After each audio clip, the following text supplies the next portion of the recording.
Morning, everybody. Hope everybody's well. Happy Wednesday.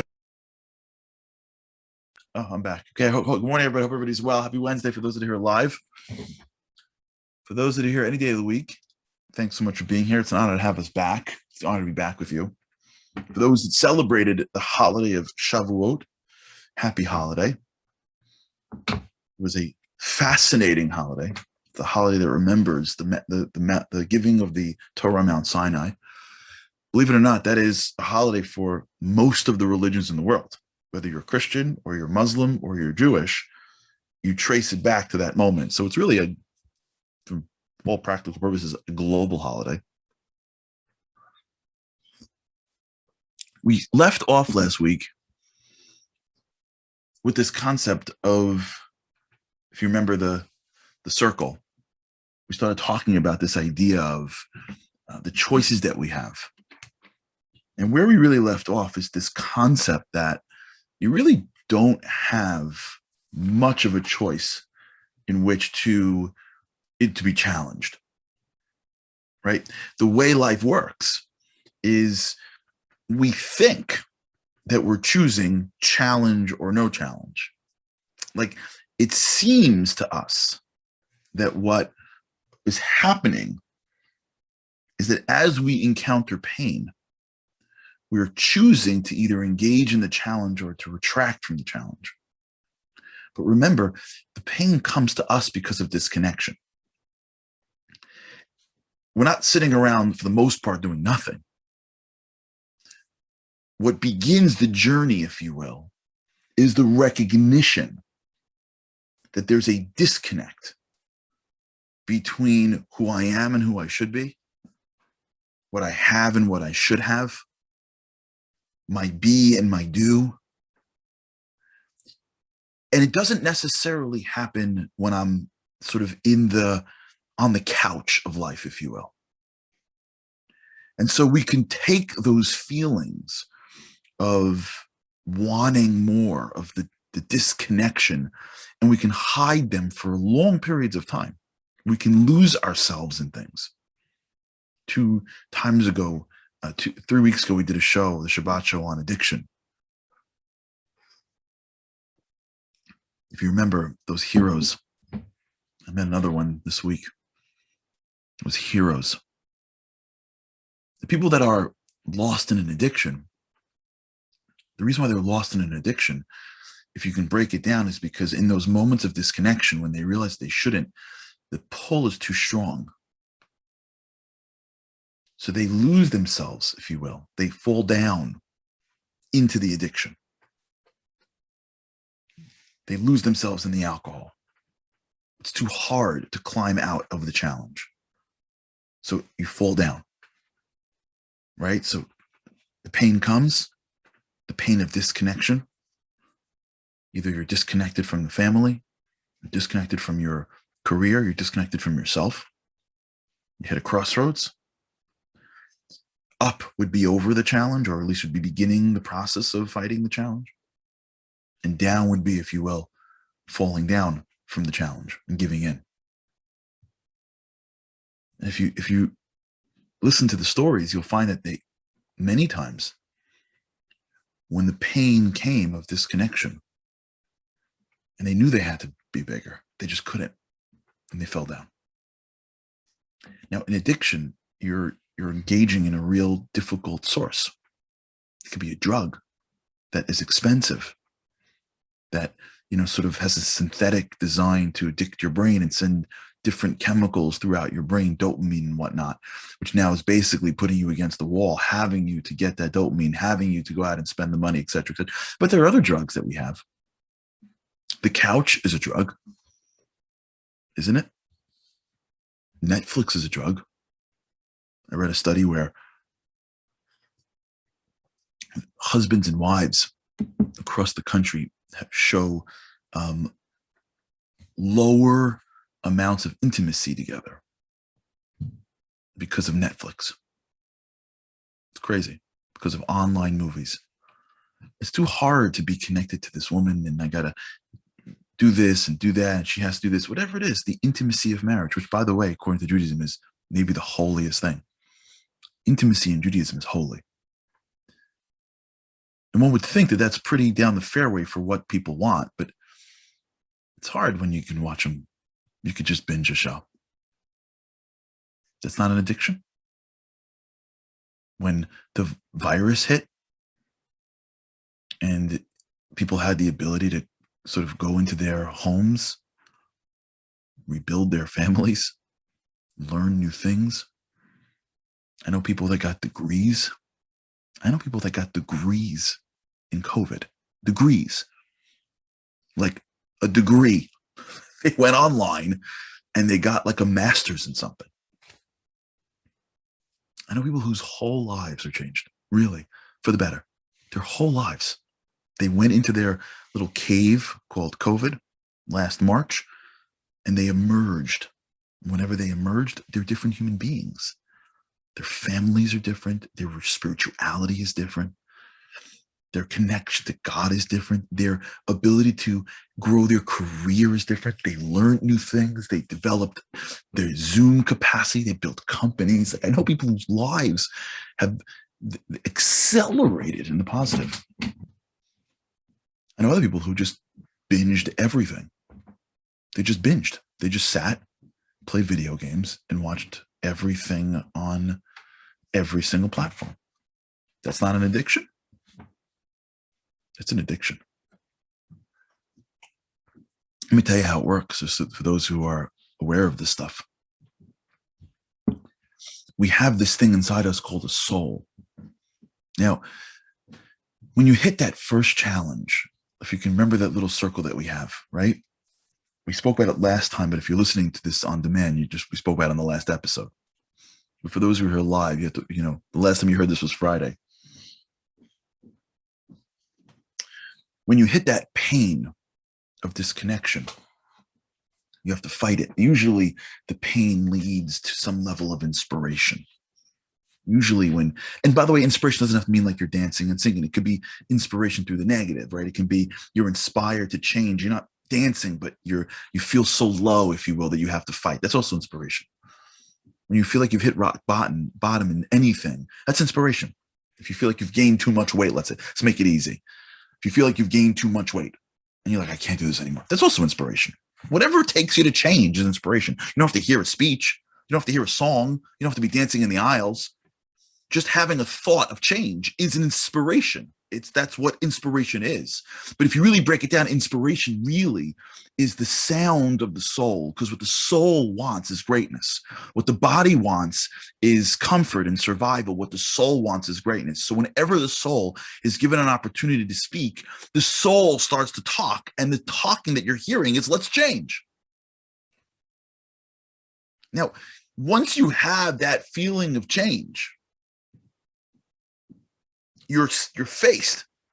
If you remember, we spoke last time, we have what's called the unfamiliar pain. The unfamiliar, I'm not sure what's going to be. Or the familiar pain. I know what it's like to not feel like I'm enough. I know what it's like to feel like I'm not eating healthy. I know what it's like to feel like I have failed and I'm stuck in this world. That's the phase that you're in. You've got the disconnection. You've got the inspiration. Now you're up against the next change. Now you're on the wall. Either you do something, you make the call, you hit the gym, you study the thing you don't want to study, whatever it is, you pray. Yeah, there are people that never prayed. You sit down in your room. You don't forget going to like a temple or synagogue, or you sit down in your room and you open yourself up to something more than yourself. Whatever you do, whatever it is, career, family, whatever it is, it's unfamiliar to you. It's unfamiliar territory. So now you choose between the pain that I know or the pain that I don't know. The pain that I know is that I'm not enough. The pain that I don't know is this new thing that's going to hurt me. I'm going to be losing my breath on the treadmill. I'm going to potentially, be vulnerable when I open my mouth to somebody else. Whatever the thing is. I may lose money if I try this new business. So you have to understand that when you're in that zone and your brain goes, no. We can't go to the unfamiliar pain. It does so in a very specific way. if we can break this piece down here, we can start to build it out. I want to break down that wall together with you. Like, what's the wall in front of you? Because that's the first move, right? Again, pain, inspiration, I'm ready. I want to make a change. I want to lose weight. I want to have deeper relationships. I want to get my degree. I want to, whatever the thing is you want. Now you're about to do the thing. And as you're about to do the thing, that will be challenging. Your brain, in its survival mode, is going to do everything that it can to get you to stop. Because you'd much rather have familiar pain than unfamiliar pain. So what does it do? First, let's just break it down. The first thing that the brain does is it tells you that what's in front of you is greater than you can handle. Whenever you try anything new, that first thought that comes into your mind is, it's going to be too much. It's going to be too much. Your brain will go anywhere to show you that it'll be too much. Well, if you stop eating this food, what happens in 2 weeks from now when you go to that wedding? What are you going to do then? Huh? If you don't eat this food, you're going to starve, because in work, you're never going to find this food. What are you going to do then? If you want to start running on the treadmill, what happens tomorrow night when you're out all night? What happens 2 days from now when you're going to be on vacation? What happens next week when you're going to be on the road? If you want to make that phone call, what happens if they say no? What happens if they reject you? What happens if the whole family breaks apart because you opened your mouth and said hello to somebody you shouldn't say hello to? What are your friends going to think? You're trying to get more connected to spirituality. What about your friends? What does that mean? And your brain will give you every scenario, every single scenario that will show you that the thing that you want to be doing is way too hard. They'll throw every excuse at that wall to get you to say, all right, I'm out. I'm going to go to my familiar pain. It's hard to drive to the city. It's hard to fly on an airplane. You really need to fly. You really need to go. What about the family you're leaving back here? I know it's 2 days, but still. You're gonna work there? There's a constant state of, I don't know how bad this is going to be, so I'm sure it's going to be worse than I thought.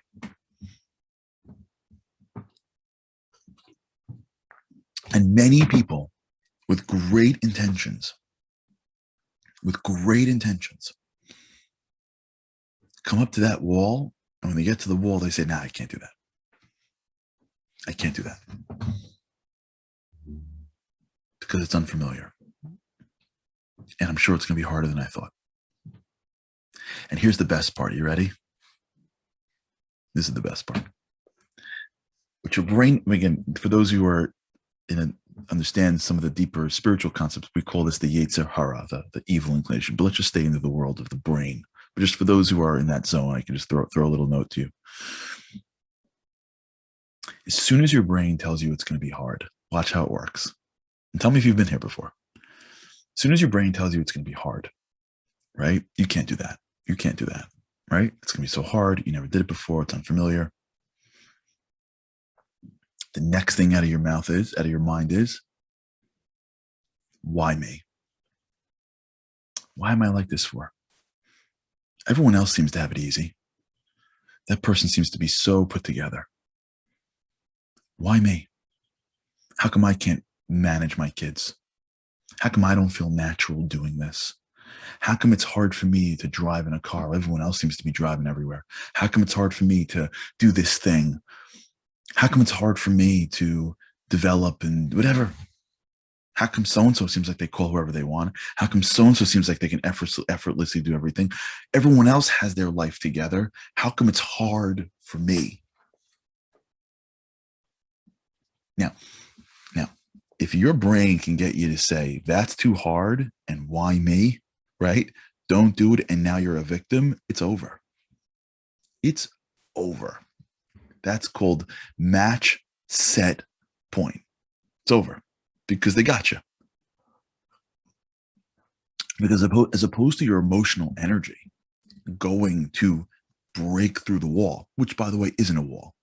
It's just a thin little picture of a wall. Because really, you don't got to break down the wall. Really, you don't have to be great in life. Really, you don't have to overcome any major challenge. All you really have to do is what we call micro greatness. You got to be great for 5 minutes. You got to be great for 1 hour. At most, you got to be great for 1 day. That, by the way, is one of the greatest gifts that God has given us. It's called sleep. We know at the end of it, we got to go right back into unconsciousness. So therefore, all you really have to do, you don't got to be a great parent. You don't got to be a great a person. You don't got to lose tons of, you don't have to be the Moses. You got to be great for the day. It's 1 day. You can fake anything for a day. If I put on an outfit on you and told you to act in the next upcoming Academy Award-winning film, and you're a prince or a princess from the Middle Ages, you can act for a day. If you had to take out a sword and have a fight, you can do it for a day. You can't do it for a month. You can do it for a day. You can act strong for a day. We can act courageous for 15 minutes. We can restrain ourselves from our temptations for a few hours. We can't do it for the next 2 years, but no one's asking that of us. Really, the only thing we really have to do is just be good enough till you fall asleep. So that wall in front of us isn't even a wall. It's just a picture of a wall. It's a set. It just looks really, really real. But it's a set. It's cardboard. It's not nothing. But it's not stone. But if your brain can get you to think that thing is stone, and I can't get through this, and then get you into a place of self-loathing and self-pity, what you're doing is you're taking the emotional energy that you have that's given to you by God through your soul to give you the strength to get through that wall. And as opposed to getting through the wall, you're using it to get stuck into the circle of why me. Because self-loathing, self-pity is emotionally exhausting. You know why? Because it's not part of our soul. It's not natural to us. Our soul is constantly in a place of empowerment. So this empowerment is exhausting. It's not us. It's the real imposter. And it's exhausting to sustain the imposter. It's more exhausting to maintain self-loathing and self-pity than it is to break through the wall in front of you. It is more emotionally draining to ask why me than to say, how do I get through that wall? And then when you speak to somebody who just has, for whatever reason, created a life of getting through walls, there are people like this. They learn at some point, whether it's through sports or through life, that this is how life works. They get used to that unfamiliar pain. When you speak to them, they sort of intuit that just get through the next few minutes. Don't get lost in the why me and I can't and it's not going to work. All of that thinking is draining the energy that you have that was given to you to get to the wall. And as soon as you now have that energy being drained by why me, and that wall looks bigger and bigger and bigger and bigger and bigger, now you're stuck. So you know what you need to do? You need to go find the couch. We have a minute left. We'll talk about what that couch looks like. Now, let me just end with this for tomorrow. The couch is actually designed to give you a hit of feeling great without actually having to feel great. We'll talk about it, which is why sports is such a big deal. Movies is such a big deal. We'll talk about this more tomorrow. But this idea that not only am I falling into the world of Netflix and the couch, I'm actually trying to consume material that is about other people being great. Because when I watch other people be great, I get to taste greatness without having to do anything. I get to watch greatness without having to do it myself. That allows me to stay low. and get this synthetic, fake greatness that I don't have to work for by watching it on somebody else doing it on a screen or on a clip. And that creates its own little world. All right, we'll talk about this. All right, let's get rolling. We're gonna, with God's help, let's do this together. I don't know, we're all in this together. If we can figure out how to get through these challenges and apply them to our lives, maybe we can actually change our lives. All right. Have an amazing day. And with God's help, I cannot wait to see you again tomorrow. Have a great day.